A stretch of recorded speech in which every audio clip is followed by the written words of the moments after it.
नमस्कार. नमस्कार. आपण पद्मशाली शिक्षण संस्थेचं आता विद्यमान संचालक आहात. आता तुमचा यापुढचा उद्देश आणि काय काय करणार आहात शिक्षण संस्थेसाठी आणि पूर्व भागातील विद्यार्थ्यांसाठी? पद्मशाली शिक्षण संस्था ही 2012 वर्षापूर्वीची आहे. या संस्थेत गेल्या 30 वर्षापासून सन्माननीय आमचे मार्गदर्शक दशरथ गोप साहेब यांच्या नेतृत्वाखाली आम्ही शैक्षणिक घोडदौड करत आहोत. त्यात आम्हाला आता साधारण 10 वर्षापासून शैक्षणिक प्रगतीसाठी गुणवत्तेसाठी आता चांगल्या प्रकारे आम्हाला गिफ्ट मिळत आहे.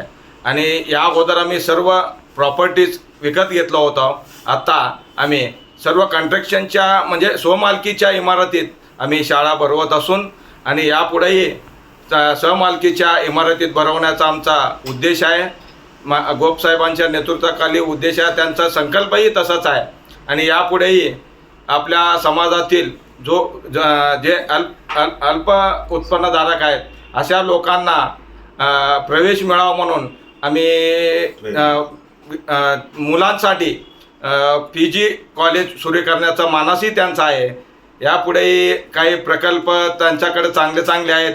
काही आपल्या मुलींसाठी व्यावसायिक अभ्यासक्रम आहेत, ते लगेच पुढच्या वर्षापासून तेही सुरू करण्याचा मानस त्यांचा आहे. त्यांचा जो एकसूत्री कारभार या आमच्या संस्थेत लागू झाल्यापासून संस्थेचा उत्तरोत्तर प्रगती होत आहे. त्यामुळं त्यांच्या नेतृत्वाखाली आम्ही सदर काम यशस्वीपणे पुढेही 5 वर्षाच्या आमच्या कारकिर्दीतही पुढं यशस्वीपणे पूर्ण करणार आहोत. धन्यवाद. धन्यवाद सर.